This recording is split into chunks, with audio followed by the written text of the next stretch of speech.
All right, test, test, test. Let me just check something here. Okay, test, test, test, test, test, test, test, test. Okay, good. All right, let's do this. Here we go. We're recording the screen. All right, first thing I'm going to do here, Benzen, is take a look at the offering memorandum. So at Shamrock Apartments, Warner Robins, Georgia. You know, that's not really a great first picture. It's a tree. Show me the property. I'm not buying the trees, I'm buying the property. Okay, looks a little bit better. A little bit nicer, you know, pitched roof. Can't quite tell how old it is. Looks like it might not be terribly new. The parking lot looks like it needs something. Landscaping could be touched up a little bit. Looks like it's easy to maintain on the outside.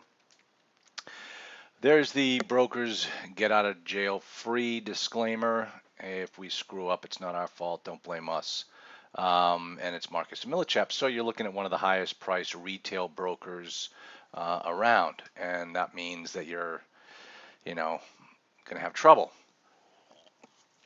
You're not going to necessarily get a great steal on this deal. So, pricing and financial analysis. Okay, so it's a 23 unit property. There's 22 two bedrooms, and there's one four bedroom. Um, Major employers, I don't care. Here's the price, $895. They want you to put 30% down because you're going to have to be using a local lender who's very conservative, and so you're going to need to put 25 to 30% down. Number of units 23, 6 buildings, 1 story, built in 68, renovated in 2015. Let me just tell you something. Renovated means nothing. Renovated means I put in new carpet. Oh, keep the current. Okay. Renovated means that you put in new carpet. It means you put on a paint job. Who knows what renovated means? Everyone's definition of renovation means something else. Show me the bills. Show me the expenses. Show me what you spent to renovate the property. That's where we start to really determine what type of an extensive renovation job this guy actually did. They're currently using a cap rate of 10.98. Ooh, that's pretty steep. That explains why they want 30% down. Because 10.98, you're talking a solid C-class property. Net cash flow after debt service, blah blah. This is broker fun math, where the broker, tries to think he knows how to run a property and comes up with these crazy cash on cash returns that you will never achieve. So don't even listen to these guys. All right, next. Existing financing, free and clear. That means we don't have to assume any existing loan. All right, so we're going to go out and get our own paper. They're assuming 5.5, 30-year AM. That's probably wrong. That's how he's able to get some of those aggressive cash on cash return numbers, because he's amortizing this over 30 years. If it's a 30% down deal, you're probably looking at about 20% amortization. Debt coverage ratio 2.3. Seriously? Really? Seriously, 2.3? Yeah, I'll be the judge of that. Okay, so this particular page is where I'm going to come back and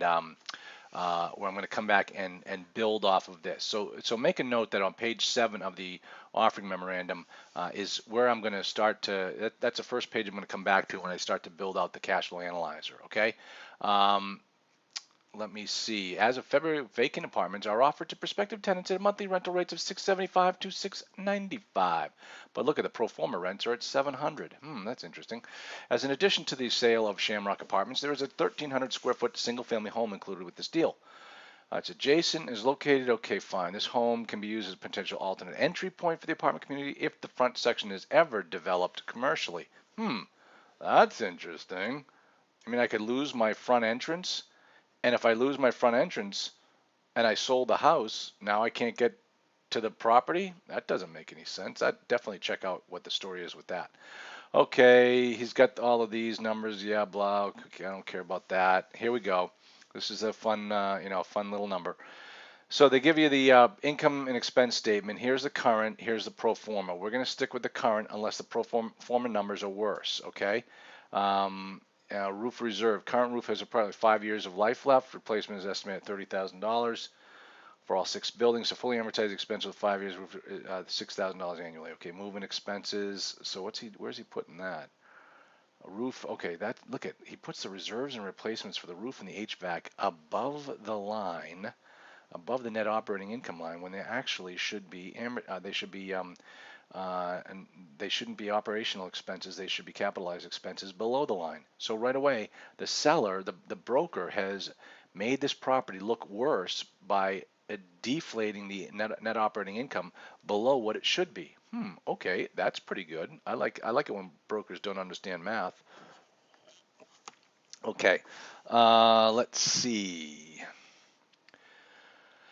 Oh, totally okay. HVAC reserve, it says the same. Upcoming, there was one unit used as storage and rent was never collected.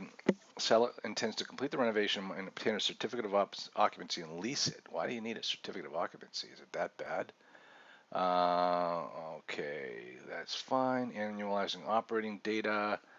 Nothing more here. We already looked at all this stuff. Okay. Property description.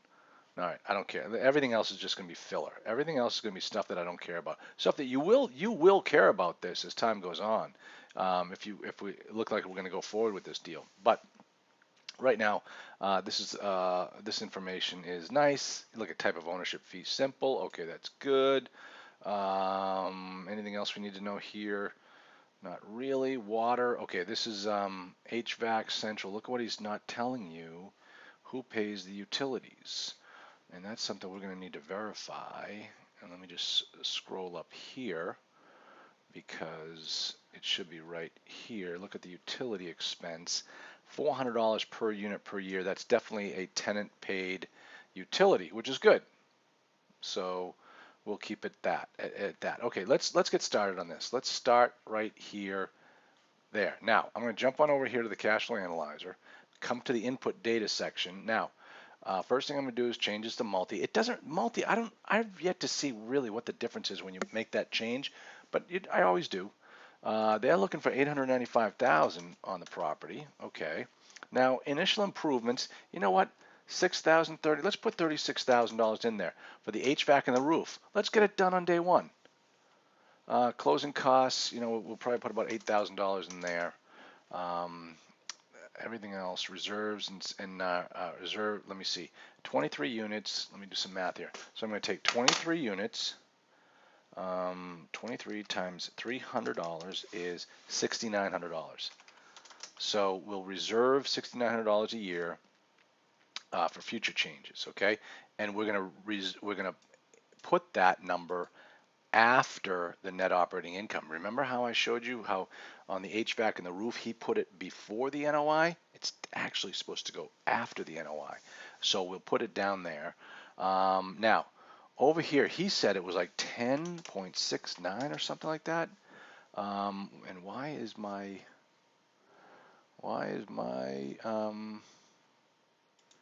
end of year cap rate? Oh, that's weird. Why is this thing not rate input page? Huh. Why is this thing not calcing? That number is supposed to pop up right there. Let me see. If you select the appreciation rate method, then enter the correct fair market value of the property. Rate will be applied. If you select it to value the property using a cap rate, the fair market value is entered automatically based on the cap rate and the net. Oh, we haven't put in the NOI. That's why. Duh. My fault. My bad. Okay, so remember what he said. Let's go back to his numbers here when he was talking about with the financing. He says 5.5. And what cap rate he said? 10.98 and 5.5. Okay, so he said here cap rate of 10.98, and then over here he said a 5 interest rate, and he said 300. I say it's a 25-year amortization. He said 300. So I think my numbers are better than his numbers, more accurate than his numbers. Okay, now income. This is what you want to do on income. First, I come over here and I say up to 10. That's right. So there's all. This is why I take that page 7, right here. I got 2 bedroom, 1 bath, 22 of those. Okay, so 2 bedroom, 1 bath, 22 units. They are 760 square feet. Now watch this. Okay. All right, hold on 1 second. I gotta go open the door for somebody. Okay, so we are resuming. I had to take a little break there. Um, and let's see. So what we're going to do here for the monthly rent. Now, this is where it gets tricky. This is the interesting part. Check this out. Over here, the guy's got the current rents. All right. Then over here, he's got the pro forma rents. What he's saying is, right now, we're only getting 632, but the market rents are 700.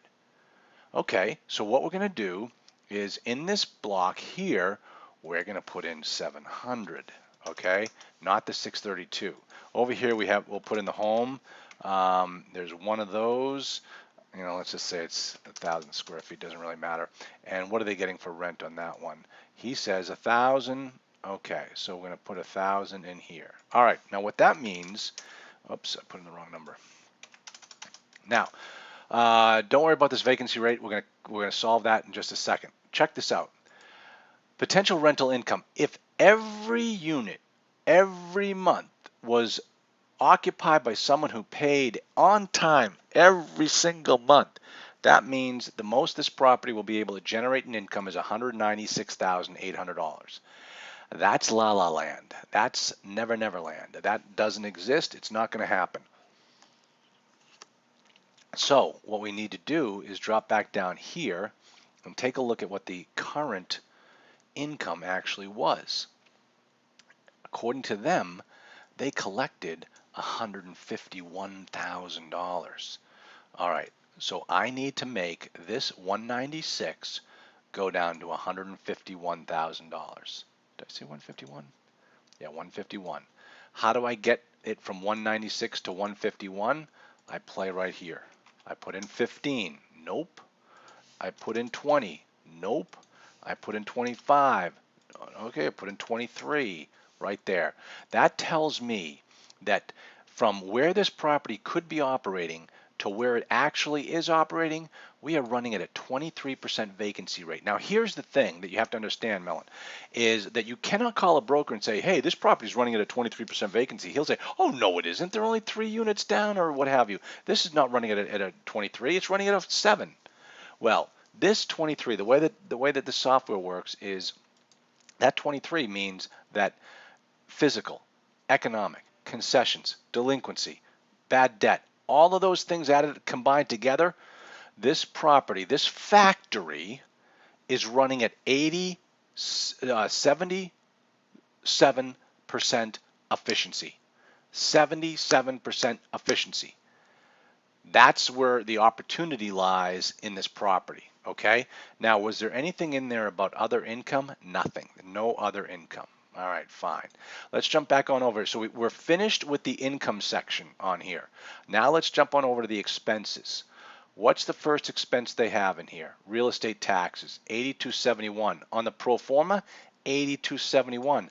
So what he's telling you is, hey, our rents can go up from 178 to 196, but we'll keep the taxes right where they are. Yeah, typical broker speak. That's not how it works, but we're going to use the 8271 for the taxes. And then we jump back over to here. Insurance, 2944, 2944. See, isn't it amazing? As far as brokers are concerned, expenses never go up. Income skyrockets, but expenses never go up. And I cry BS on that one. Utilities, 9217. Down here, we'll just stick under other utilities, 9217. Okay.